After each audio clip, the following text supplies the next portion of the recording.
All right. We are back here at Song of the Day, coming to you from the Adirondack Mountains. It's my last day here. Short visit. Nice nonetheless. Beautiful morning here on the lake. It is Sunday. You all know what that means. I've got my NPR voice on. It's also my lake voice. But it is Slowdown Sunday. So grab your cup of coffee and give yourself a listen. I'm going to be the very last person to talk about this album. I'm a little late, only because I would have done it last Sunday, but it was Father's Day and we did my Father's Day special. But for today, we're going back 50 years ago. It was a pretty big deal in the music world with this record. June 22nd, I believe, 1971, Joni Mitchell drops her masterpiece, Blue.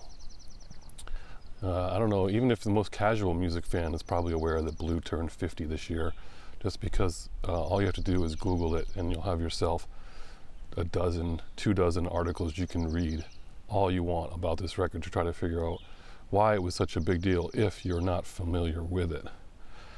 I won't be able to do it justice in the short period of time we have here, but we'll just talk a little bit about it. Joni Mitchell, raised in Canada as a young child, Saskatchewan, Ontario, Saskatoon, diagnosed with polio at age 9, was committed to walking again, which obviously she did. Also started smoking at age 9. How about that? That's an interesting fact. She got tired of the kind of folky scene music-wise and started writing music at a pretty young age and had some success with it. She moved to the United States, and people started picking up her songs, notably Judy Collins doing Both Sides Now. She also would do really well with her first couple of albums. She picked up 9 Grammys in her whole life. She's in the Hall of Fame. They say she's one of the greatest songwriters ever of all time. Of note, before Blue is Big Yellow Taxi. I mean, how can you forget? They paved paradise and put up a parking lot.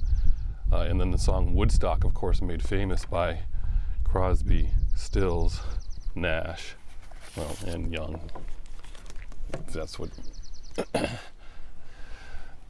you remember about that song. But her version is a much more stripped down version of that. So Blue, if the things that you read about Blue, if you don't know this record, are that she is a beacon of the singer-songwriter era. This is a masterpiece, a must-listen, that she was breaking barriers as far as sharing her most painful and personal aspects of her life. All the things that make a singer-songwriter sing the songs they sing. But this was early, remember? And the male counterparts were looking around like, what? We got to talk about our feelings? I didn't know that's what we were going to do. I thought we were going to just sing about girls or love, but nothing like this. I didn't know we were going to go into that kind of stuff, which is kind of funny.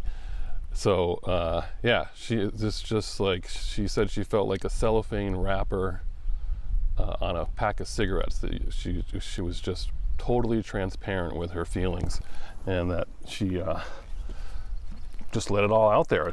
This album originated just after a breakup with Graham Nash, and in the middle of this crazy, intense relationship with James Taylor. So that's where all this material came from. This album pretty much just went over the top. Every critic, every person that writes about music says this is just a gold standard, that she just took all of those feelings and literally turned it into gold. And so let's talk about some of these songs if you don't know them today, but you're going to be listening to this today. All I Want, My Old Man, Little Green, Carrie, awesome, Blue, of course, California, This Flight Tonight, River, we'll talk about that in a second, A Case of You, The Last Time I Saw Richard. These are all songs on there, and it's really hard to pick a song of the day, but these are just amazing, amazing songs, and you're going to just put them on today and you're going to play them.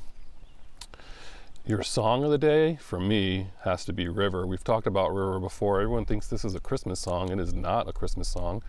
But it's a beautiful song, and I mean, you start playing the song and you're just going to keep playing it over and over again, and you're going to be like, why haven't I been listening to this all along, or why haven't I listened to this lately? Oh, I forgot about how good this song is. I mean, there is a remake out there, several of them, obviously. There are a lot of them. Sarah McLachlan did a very nice version of it. No complaints about Sarah McLachlan's version of it, but this one is just so special. It's so good. This is just one of those rare records. It's perfect for Slowdown Sunday.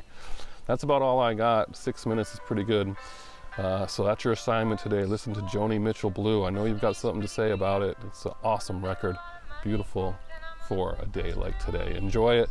I'll be back in the cave tomorrow. Have a great day, and as usual, catch you on the flip side.